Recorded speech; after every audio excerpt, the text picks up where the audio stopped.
देशभक्ति की जोशीली धुन बजाते हुए भारतीय नौसेना के 81 बैंड वादकों का दल सलामी मंच की ओर अग्रसर। खास बात यह है कि इस ब्रास बैंड के बैंड मास्टर रमेश चंद्र कटोच लगातार 29 वर्षों से गणतंत्र दिवस परेड में भाग ले रहे हैं और 21वीं बार बैंड दस्ते का नेतृत्व कर रहे हैं। और साथियों, ठीक उनके पीछे आपके सामने लेफ्टिनेंट तुषार गौतम के नेतृत्व में हमारी समुद्री सीमा के कर्तव्यनिष्ठ रक्षक यानी नौसेना का मार्चिंग दस्ता। नौसेना के 144 युवा नौसैनिकों के इस दल में सब लेफ्टिनेंट रूपा ए, सब लेफ्टिनेंट स्वप्निल ठाकुर और सब लेफ्टिनेंट शक्ति माया एस हैं। और अब भारतीय नौसेना की झांकी वर्ष 2018 की अपनी थीम भारतीय नौसेना राष्ट्रीय सुरक्षा के लिए सामरिक रूप से तैयार सेना सुरक्षा एवं समृद्धि को दिखा रही है। झांकी में समुद्र से कमांड लाइन के नजर आ रही है जो समुद्री क्षेत्र की सुरक्षा के लिए तत्पर भारतीय नौसेना की ताकत का प्रतीक है।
राष्ट्रकवि दिनकर के शब्दों में सामने देश माता का भव्य चरण है, जिह्वा पर जलता हुआ बस एक प्रण है, काटेंगे अरिकम के स्वयं कटेंगे पीछे किंतु सीमा से नहीं हटेंगे।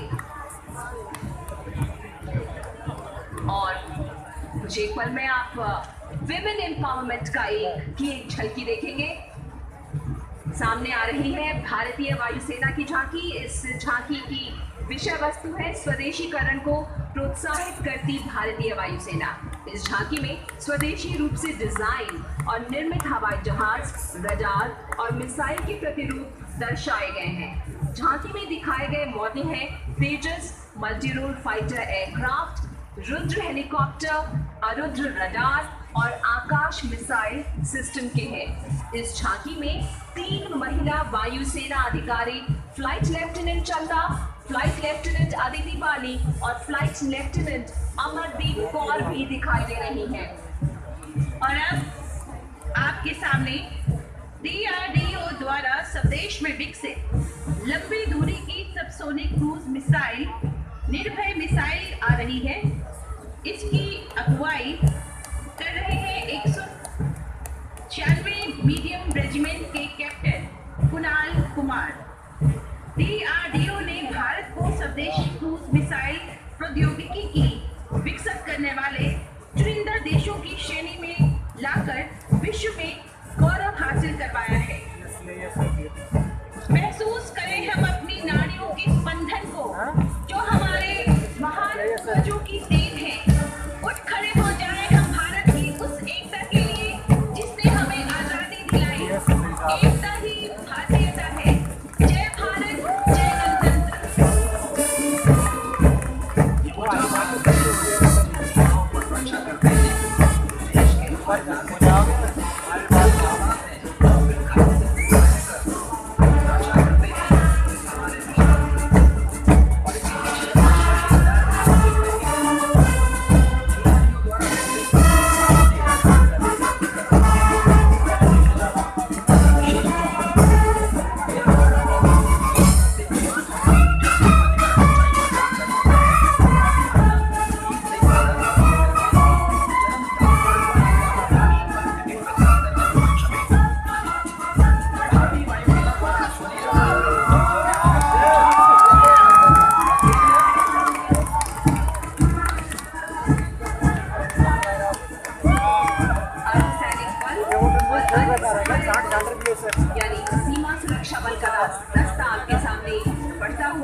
सीमा सुरक्षा बल के इस पैदल दस्ते की कमान डिप्टी कमांडर राहुल पिलानिया संभाल रहे हैं।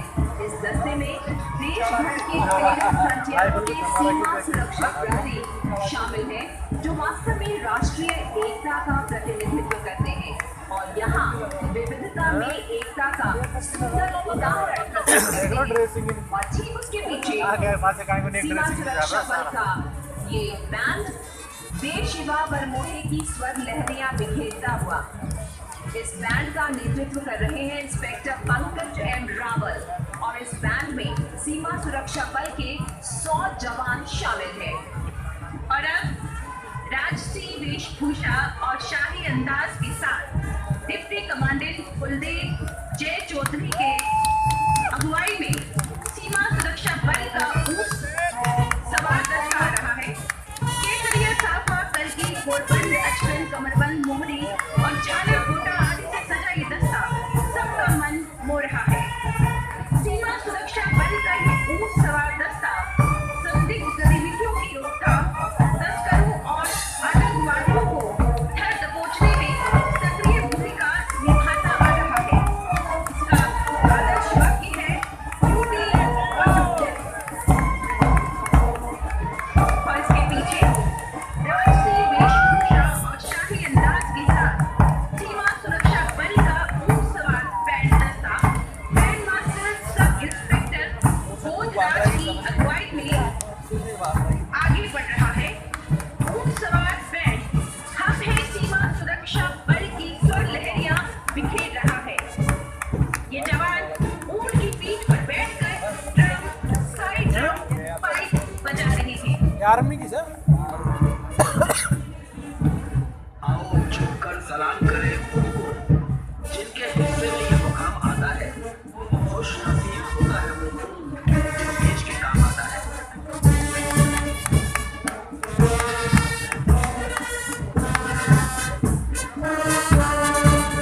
सैनिकों के दिलचस्पी से पूरी तरह इत्तेफाक करते हुए सारा देश के सैनिकों को अवगत कर निश्चित हो गया हमारे जाने और फिर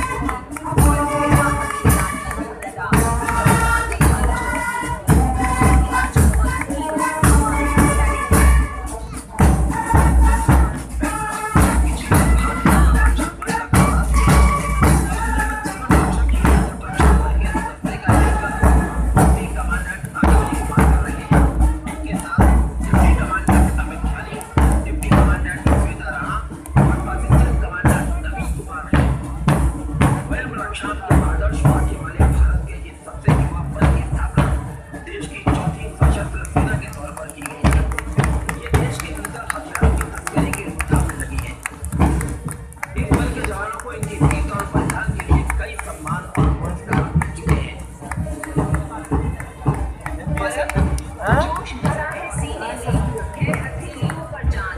हम हैं सशस्त्र सीमा बल की स्वर लहरियां बिखेरता हुआ, सशस्त्र सीमा बल का ब्रास बैंड आपके सामने बढ़ता हुआ। इस बैंड का नेतृत्व कर रहे हैं इंस्पेक्टर गणेश दत्त पांडे। इस गीत की रचना 2005 में हुई थी। चाहे आग हांडी के रास्ते या समुद्र सागर से सरहद पर दोस्त खड़े हैं, शेर कतार से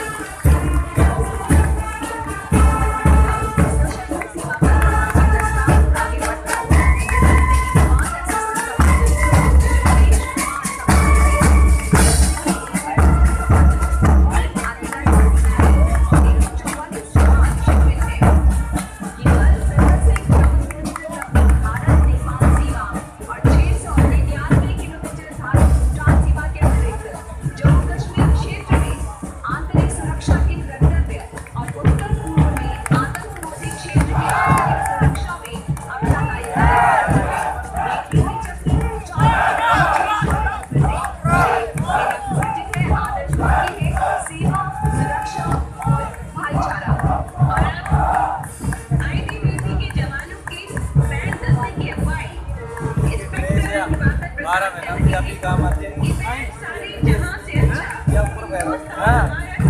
नहीं आओ सर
और चलिए अब ग्वालियर के बैंड दस्ते की सफाई बैंड मास्टर यश यादव कर रहे हैं। नवखेड़ के ये बैंड दस्ता बड़ा है जबकि खुशी गीत बजाते हुए आगे बढ़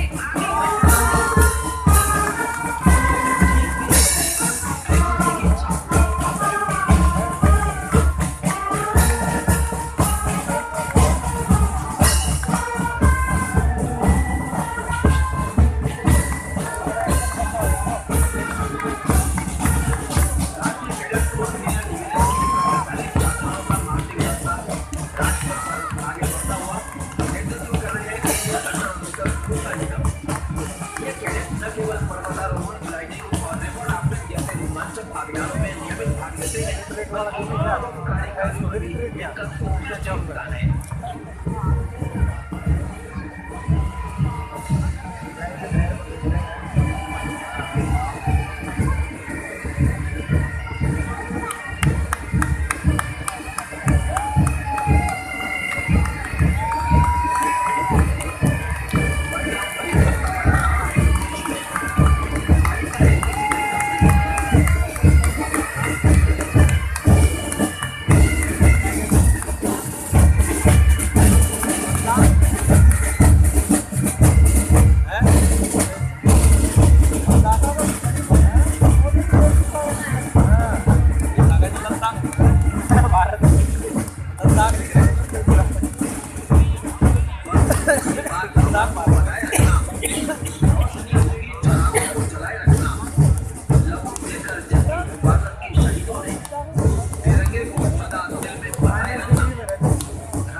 संगीतकारों से सजे इस बैंड का नेतृत्व कर रहे हैं सूबेदार मेजर अश्विनी कुमार, सूबेदार मेजर नम बहादुर गुरुंग और सूबेदार बासर राज। इसकी धुन है केसरिया 12 विभिन्न बटालियनों और सेक्टरों से चुने गए इन पाइप और ड्रम वादकों का प्रशंसनीय समन्वय आपको यकीनन मंत्रमुग्ध कर रहा होगा। और उसके पीछे राष्ट्रीय सेवा योजना का मार्चिंग दस्ता गुरु जगहेश्वर विज्ञान और प्रौद्योगिकी विश्वविद्यालय हिसार की कंटिजेंट कमांडर सृष्टि अनुप्रिया धीमान के नेतृत्व में 160 स्वयंसेवकों का मार्चिंग दस्ता निकल रहा है। राष्ट्रपिता महात्मा गांधी के जन्म शताब्दी वर्ष 1971 में लॉन्च किए गए एनएसएस में आज स्वयंसेवकों की संख्या 36 लाख से भी अधिक है। एनएसएस हर वर्ष गणतंत्र दिवस के अवसर पर दिल्ली में एक लघु भारत की झलक प्रस्तुत करता है, जिसमें देश के सभी राज्यों और केंद्र शासित प्रदेशों का प्रतिनिधित्व होता है। एनएसएस 1988 से गणतंत्र दिवस परेड में हिस्सा ले रहा है। और अब राजपथ पर ऑल इंडिया रेडियो की झांकी आ रही है, जो अपनी 8 दशकों की जनसेवा, सामाजिक, सांस्कृतिक और भाषाई विरासत के विकास और संरक्षण और अपनी परंपरागत भूमिका सहित ऐतिहासिक यात्रा को दर्शा रही है। झांकी को ऐतिहासिक प्रसारण भवन के मॉडल के रूप में डिजाइन किया गया है। झांकी के अग्रभाग में सांप्रदायिक दंगों और विभाजन से हो रहे उन्माद के प्रति जनता को जागरूक करते हुए महात्मा गांधी जी के ऑल इंडिया रेडियो पर प्रसारित प्रथम भाषण के बारे में दर्शाया गया है। झांकी के मध्य भाग में भारतीय संगीत के दिग्गजों को दिखाया गया है और उनका ऑल इंडिया रेडियो के साथ संबंध बताया गया है। झांकी के पिछले भाग में ऑल इंडिया रेडियो के मोनोग्राम बहुजन हिताय बहुजन सिखाए को इसके लोगों के साथ दिखाया गया है। आकाशवाणी की झांकी के पीछे है विदेश मंत्रालय की झांकी। ये झांकी आसियान का प्रतिनिधित्व कर रही है। भारत और आसियान देशों के बीच शैक्षणिक, ऐतिहासिक और सभ्यतामूलक संबंधों को इसमें दर्शाया गया है। झांकी के सामने के भाग में प्राचीन नालंदा विश्वविद्यालय है। झांकी के पिछले भाग में बाली चक्र को दर्शाया गया है। आज भी ओडिशा में समुद्र पार जाने वाले बहादुर व्यापारियों और नाविकों की स्मृति में बाली जत्रा का वार्षिक उत्सव मनाया जाता है। गणतंत्र दिवस परेड की इस आसियान भारत झांकी में धर्मपुर भारत और दक्षिण पूर्व एशिया के बीच सबसे मजबूत संबंध के रूप में दर्शाया गया है। बौद्ध भिक्षु भारत और दक्षिण पूर्व एशिया के बीच यात्राएं करते रहे। कर्नाटक में मिला और झांकी के भाग में महाबोधि मंदिर और वृक्ष दिखाया गया है, जहाँ पर महात्मा बुद्ध ज्ञान की प्राप्ति हुई थी। आसियान के बहुत से क्षेत्रों में रामायण, थाईलैंड में रामातीयन, कंबोडिया में रामातीयन, लाओस में खरा लोक खराला, बर्मा में यामा जातवाद, इंडोनेशिया में काकुविन रामायण और मलेशिया में हिकायत सेरी रावण देख सकते हैं। झांकी में जमीन पर आसियान के 10 देशों की परंपरागत पोशाक पहने युगल दिखाई दे रहे हैं, जिनके हाथों में भारत और उनके अपने देशों के ध्वज दिखाई पड़ रहे हैं। और अब राजपथ पर कर्नाटक के वन्य जीवन के साक्षात दर्शन कीजिए। यहाँ की जमीन का 5वां हिस्सा वनों से भरा है। 5 राष्ट्रीय पार्कों के साथ इस राज्य में लगभग 408 भाग पाए जाते हैं। झांकी के आगे के भाग में लंगूर दिखाई दे रही है, जो कटहल के ऊपरी हिस्से पर बैठकर कटहल खाते दिखाई दे रहे हैं। जंगली कुत्तों का समूह, तेंदुआ, किंगफिशर, हाथियों का झुंड और बांस के झुंड में घोंसले के अंदर झपटा मारते हुए सारस पक्षी को भी दिखाया गया है। तहजीब का हमी से सीखा सबक सभी ने, गुन गा रहा है क्या क्या सारा जहां हमारा। भारत की विविधता में एकता को प्रदर्शित करती है झांकियां। कर्नाटक के बाद हम आपको ले चलते हैं मध्य प्रदेश। मध्य प्रदेश की झांकी में बनाया गया है। सम्राट अशोक द्वारा बौद्ध धर्म के प्रचार प्रसार के लिए बनवाए गए 84,000 स्तूपों में कई स्तूप मध्य प्रदेश में मिलते हैं। झांकी के अगले भाग में महात्मा बुद्ध की वृक्ष के नीचे उनके चारों शिष्यों के साथ दर्शाया गया है। दूसरे भाग में महान स्तूप और उसके चारों प्रवेश द्वारों को दिखाया गया है। स्तूप के चारों ओर मंत्रोच्चारण करते दोनों तरफ 5-5 बौद्ध भिक्षु बुद्धं शरणं गच्छामि बोलते हुए चल रहे हैं। गणतंत्र दिवस पर त्रिपुरा के हस्तशिल्प, सौंदर्य, लालित्य कला और उत्कृष्ट संरचनाओं के मनोरम संगम को प्रदर्शित किया जा रहा है। प्राचीन काल से ही त्रिपुरा ने हस्तशिल्प के क्षेत्र में ख्याति प्राप्त की है। मेधावी कलाकार ईंट और बांस तथा लकड़ी जैसी साधारण शानदार नक्काश तैयार करते हैं। त्रिपुरा के जीवन में एक जन्म से लेकर मृत्यु तक शायद ही ऐसा कोई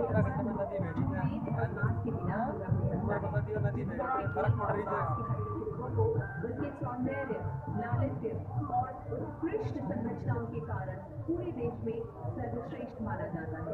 त्रिपुरा के हस्तशिल्प का विदेशों में भी निर्यात किया जाता है। आज इन हुनरमंद कलाकारों की कारीगरी से विभिन्न प्रकार के सुंदर उत्पाद निर्मित होते हैं। और अब अगली झांकी उत्तराखंड की। उत्तराखंड के ग्रामीण पर्यटन से रूबरू करवाती हुई उत्तराखंड राज्य की झांकी राजपथ की तरफ आ रही है। देवभूमि उत्तराखंड में सुंदर प्राकृतिक दृश्य और परंपरागत संस्कृति के दर्शन होते हैं। ग्रामीण पर्यटन को बढ़ावा देने के दृष्टिकोण से उत्तराखंड के बहुत से गांवों में होम स्टे काफी प्रसिद्ध है। झांकी के सामने वाले हिस्से में परंपरागत पोशाक में सुसज्जित महिलाएं मेहमानों का स्वागत करती हुई दिखाई गई हैं। कुछ लकड़ी के हस्तशिल्प डिजाइन भी दिखाए गए हैं। झांकी के मध्य में राज्य की जैविक विविधताओं के साथ नृत्य प्रस्तुत करती हुई महिलाएं और झांकी के पिछले भाग में पर्यटकों की हलचल, हस्तशिल्प, इमारतों के नमूने, मेडिटेशन और बर्फ से ढके हुए पहाड़ों को होम स्टे की अवधारणा के साथ दिखाया गया है। अब हम आपको जम्मू कश्मीर ले चल रहे हैं। पीछे झांकी है जम्मू कश्मीर की। इसमें विभिन्न क्षेत्रों के प्रसिद्ध हस्तकला को दिखाया गया है। जम्मू कश्मीर के कठुआ जिले में बसोहली के उत्कृष्ट और विस्तृत पहाड़ी लघु चित्र पर ध्यान केंद्रित किया गया है, जो शिवालिक की ऊंची नीची सुंदर पहाड़ियों के मध्य रावी नदी के दाई छोर पर स्थित है। ये कला महानदी की वास्तविक परंपरा की अवसर है।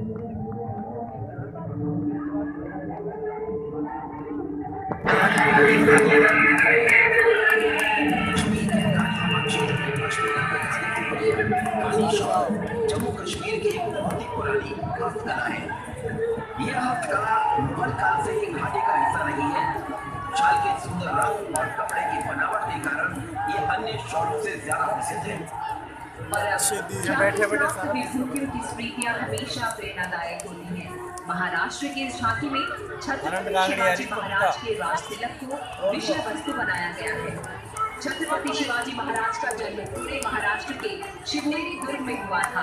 विभिन्न परिस्थितियों के कारण इन्हें बहुत सारी विपत्तियों का सामना करना पड़ा और इन्होंने अपनी माता जीजाबाई के सक्षम मार्गदर्शन में अपनी समझ, साहस और धैर्य से स्वराज स्थापित किया। एक शासक के रूप में इन्होंने बहुत सुधार किए। इन्होंने लोक कल्याण के लिए अष्टप्रधान मंडल प्रशासनिक व्यवस्था की स्थापना की।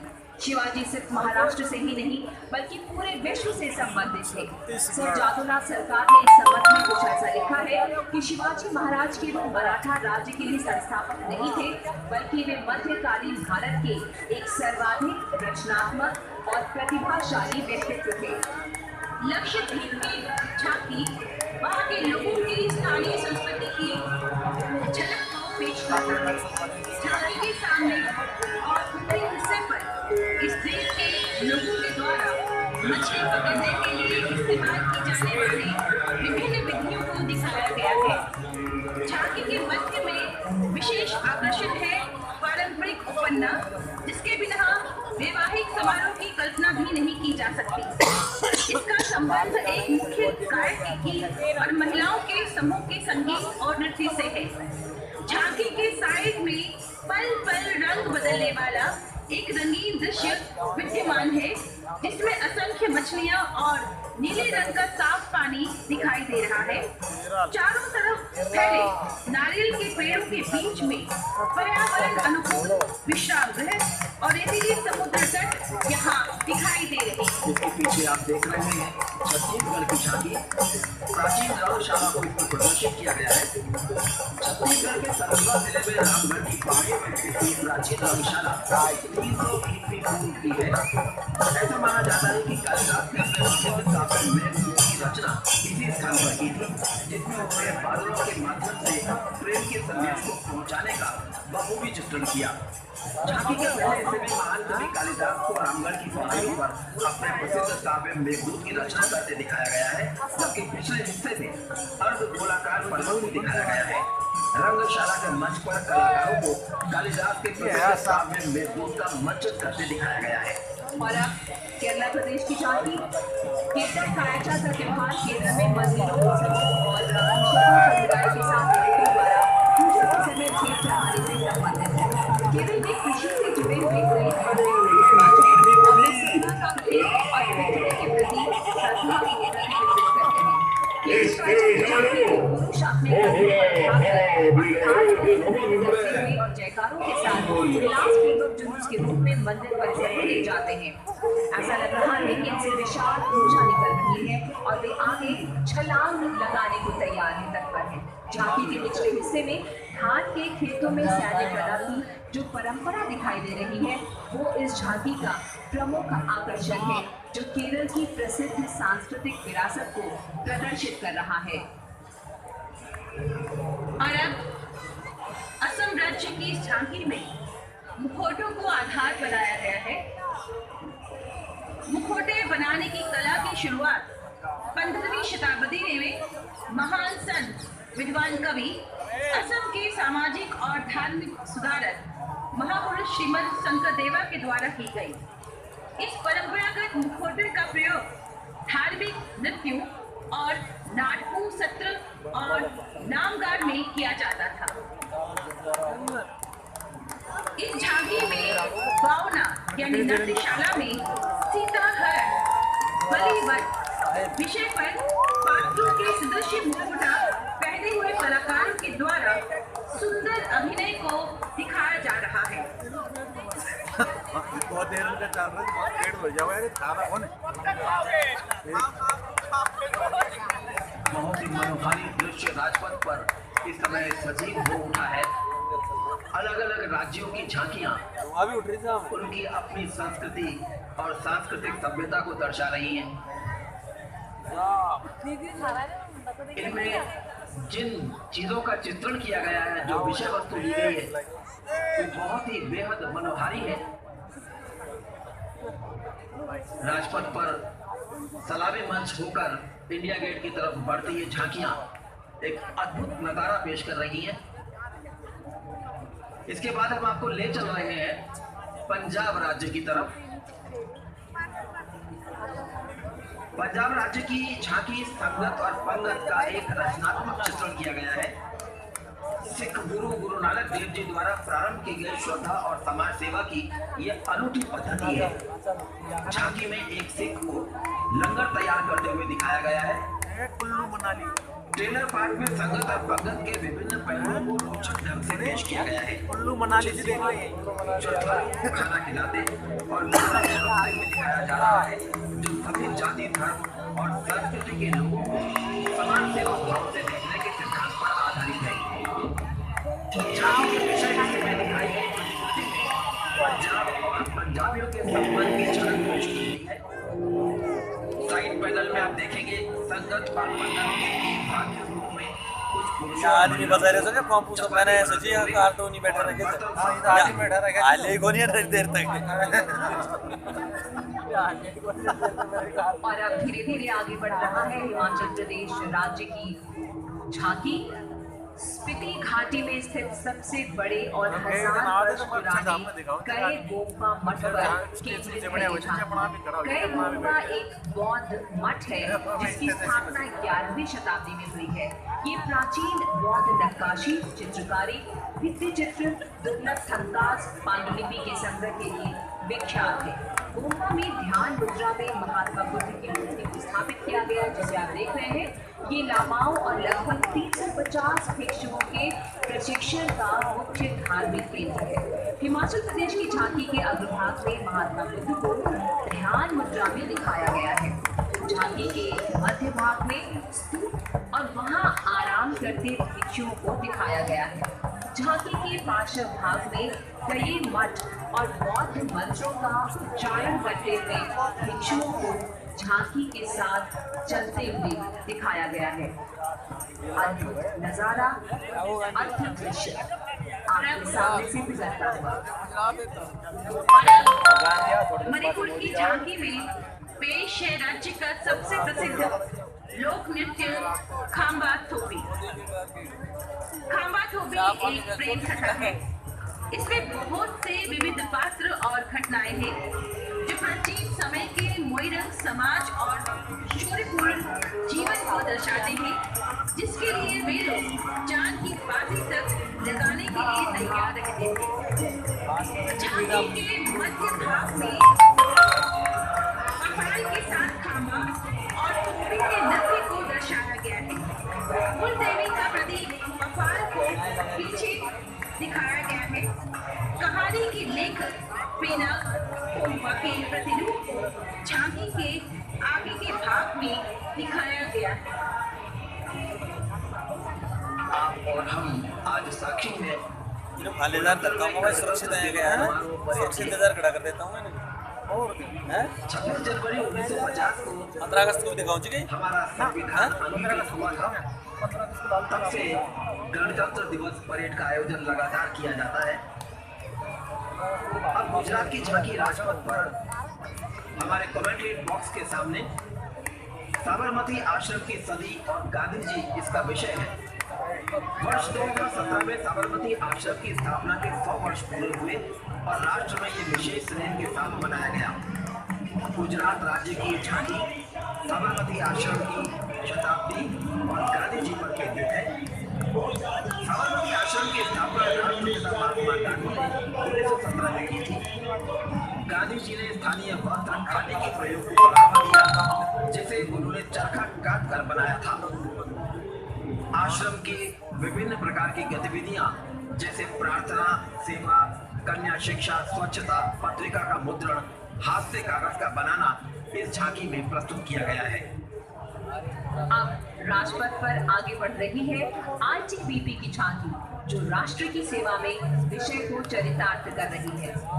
ये एक बहुआयामी बल है और इसका गठन भारत चीन सीमा विवाद के दौरान 1962 में हुआ था। आईटीबीपी संपूर्ण भारत में बहुत से बचाव और राहत ऑपरेशनों में भाग लेता है। इस झांकी में आईटीबीपी की बहादुरी और शौर्यपूर्ण सेवाओं को दर्शाया गया है। झांकी के अग्रभाग में आईटीबीपी के 2 जवानों को बर्फ पर चलने वाले स्कूटर से भारत चीन सीमा की सुरक्षा हेतु गश्त करते दिखाया गया है। झांकी के मध्य भाग में विभिन्न क्षेत्रों जैसे कि मैदानों, पर्वतों और नदियों में आईटीबीपी की कुछ महत्वपूर्ण गतिविधियों और पहलुओं को दर्शाया गया है। आईटीबीपी के बचाव दल को बचाव ऑपरेशन में तल्लीन दिखाया गया है। एक आईटीबीपी ऑफिसर को सीमा पर निगाह रखते हुए दिखाया गया है, जिससे पता चलता है कि वे सीमा की सुरक्षा के प्रति कितने सतर्क हैं। झांकी की साइड में आईटीबीपी के तमगे दिखाए गए हैं, जिन्हें आप देख सकते हैं। और अब जनजातीय कार्य मंत्रालय की इस झांकी में उचित दाम, हक से मांग को विषय वस्तु बनाया गया है। उचित दाम, हक से मांग से जनजातियों के द्वारा लघु वन्य उत्पाद की खरीद, भंडारण, मूल्य संवर्धन और मार्केटिंग को दिखाया गया है। झांकी में लघु वन्य उत्पाद की महत्ता को दिखाने के लिए परंपरागत जनजातीय महिला को हाट बाजार में लघु वन्य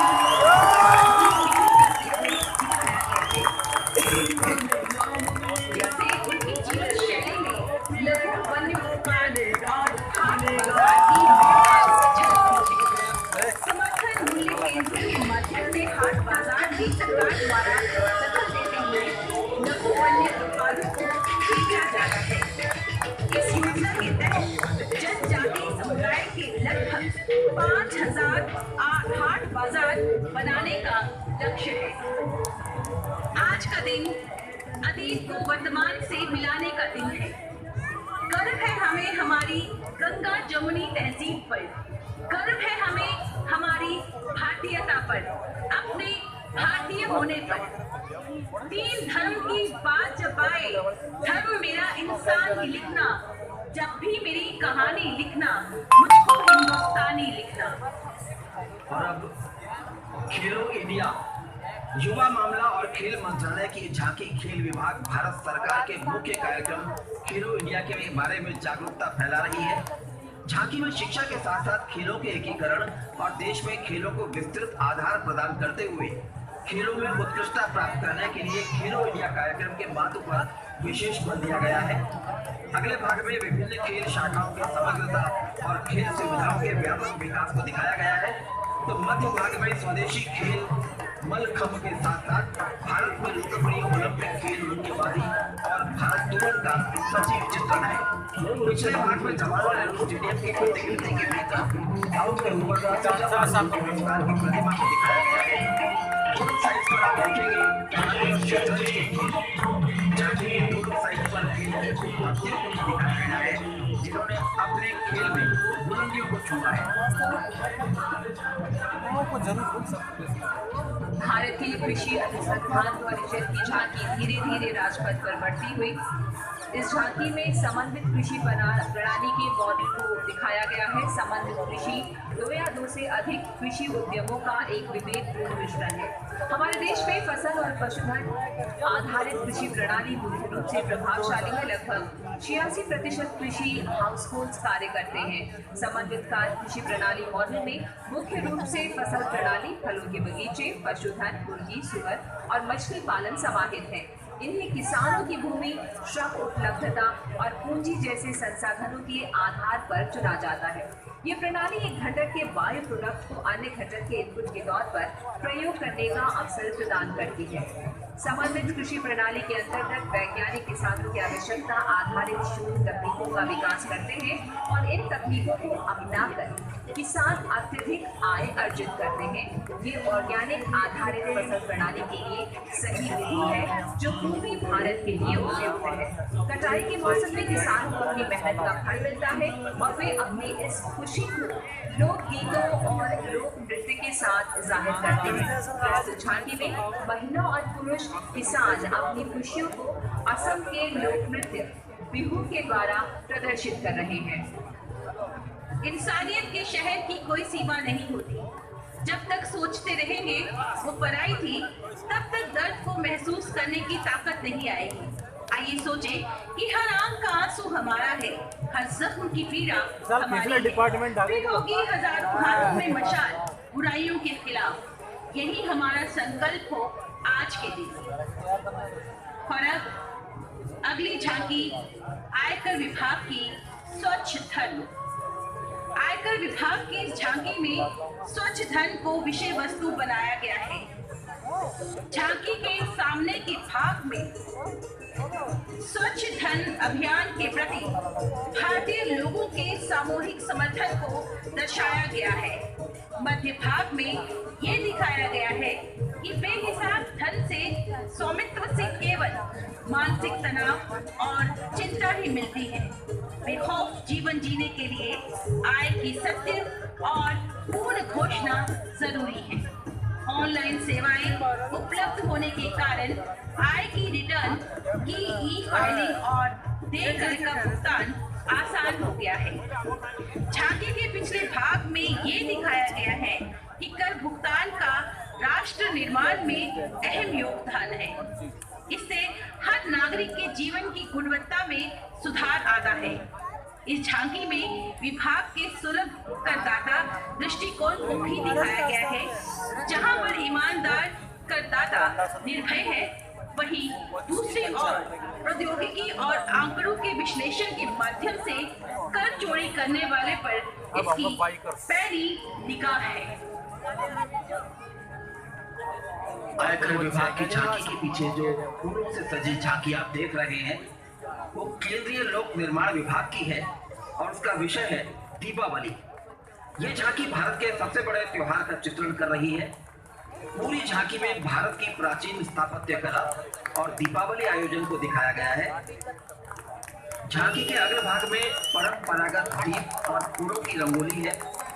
पिछले भाग में और शीर्ष पर मिट्टी के दीयों और फूलों से बनी रंगोली द्वारा आनंद और हर्षोल्लास के साथ इस त्योहार को मनाते हुए दिखाया गया है।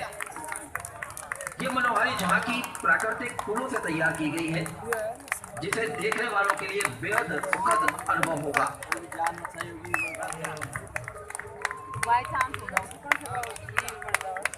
बादल जितनी साजिश कर ले सात समंदर पार से, ये रंग बासंती नहीं मिटेगा धरती के रुखसार से। वो खुद ही तय करते हैं मंजिल आसमानों की, वो खुद ही तय करते हैं मंजिल आसमानों की। परिंदों को नहीं दी जाती तालीम उड़ानों की। जी हाँ, जोरदार तालियों से अभिनंदन कीजिए सजी धजी जीपों पर सवार देश के लाखों बच्चों का, जिन्होंने अपनी जान की परवाह किए बिना धैर्य और सूझबूझ के साथ मुसीबत की घड़ी में जबरदस्त बहादुरी का प्रदर्शन किया। इस वर्ष राष्ट्रीय बहादुरी पुरस्कारों के लिए 18 बच्चों का चयन किया गया है। इनमें 7 लड़कियां और 11 लड़के हैं। 3 बच्चों को ये पुरस्कार मरणोपरांत प्राप्त हुआ है। भारत पुरस्कार इस वर्ष उत्तर प्रदेश की कुमारी नाजिया को मिला है। इस वर्ष का भारत पुरस्कार उत्तर प्रदेश की कुमारी नाजिया को मिला है। उत्तर प्रदेश के आगरा जिले के मंतोला में दर्शकों से नाजिया के पड़ोस में जुआ खेलना और शर्त लगाना का अवैध व्यापार अनियंत्रित रूप से चल रहा था, जिसे बंद करना एक चुनौती बन चुका था। नागरिक और दुकानदार परेशान और भयभीत रहते थे। आसपास का आतंक का माहौल था। नाजिया इस कठिन तथा खतरनाक स्थिति से बिल्कुल नहीं डरी और इन्होंने इसका सामना किया। नाजिया की बहादुरी हम सब के लिए प्रेरणा का स्रोत है। इस वर्ष का गीता चोपड़ा पुरस्कार कर्नाटक की स्वर्गीय कुमारी नेत्रवती एम छबन को मिला है। संध्या चोपड़ा पुरस्कार पंजाब के मास्टर करणवीर सिंह को मिला। बापू गयाधानी पुरस्कार से सम्मानित मेघालय के मास्टर वैद्य वारजान पेनलांग, उड़ीसा से कुमारी ममता दलई, केरल से मास्टर सेबेस्टियन विंसेंट। अन्य पुरस्कार विजेता बच्चे मणिपुर की स्वर्गीय कुमारी लोक राकम्प, मिजोरम के स्वर्गीय मास्टर एफ लाल छंदम्बा और अन्य बच्चे हैं। और अब सजे धजे परिधानों में ये सर्वोदय कन्या विद्यालय की लड़कियां राजपथ पर आगे बढ़ रही हैं अपने प्रस्तुतिकरण के लिए।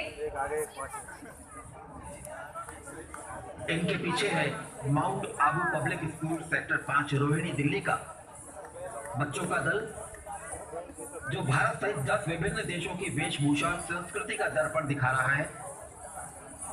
69वें गणतंत्र दिवस पर विद्यार्थी आज एकता, आपसी भाईचारे और सौहार्द की प्रेरणा दे रहे हैं। ये सारे स्कूली बच्चे हैं और आपको एक बार जोरदार तालियों से इनकी हौसला अफजाई जरूर करनी चाहिए। दक्षिण मध्य क्षेत्र सांस्कृतिक केंद्र नागपुर के भी बच्चे यहाँ पर आए हुए हैं, जो बरेली लोक नृत्य आगे जाकर प्रस्तुत करेंगे। उत्तर पूर्व क्षेत्र सांस्कृतिक केंद्र दीमापुर के भी बच्चे यहाँ आए हुए हैं, जो बहुत उत्साहित हमें नजर आ रहे हैं। ऑक्सफोर्ड फाउंडेशन स्कूल नजफगढ़ नई दिल्ली के भी बच्चे यहाँ पर हैं, जो शिक्षित भारत सशक्त भारत पर अपनी प्रस्तुति करेंगे। शिक्षा हमारी पहचान है, हम भारत की शान है। घर घर में शिक्षा का दीप जले, अब यही हमारा पैगाम है।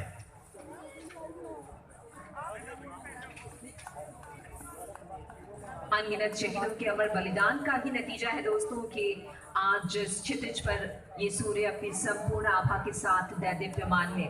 इसकी धूप का ये रंग मानो हमारे इस तिरंगे का हमसफर बन चुका है। हवाओं की अपनी मस्ती है, फिजाओं की अपनी खुशबू है। पेड़ पौधे फूल पत्ते धूप घास सब के सब आज थिरकते और महकते नजर आ रहे हैं। और देवियों सज्जनों प्यारे बच्चों, अब हम आपको सलामी मंच लिए चलते हैं, जहां ये बच्चे अपनी सांस्कृतिक कला का अद्भुत प्रदर्शन करेंगे। इसी के साथ मैं आशुतोष जैन अपने साथी कमेंटेटर डॉक्टर राजश्री त्रिवेदी, काजल सूरी और विनीता ठाकुर के साथ आपको सलामी मंच ले चलता हूं।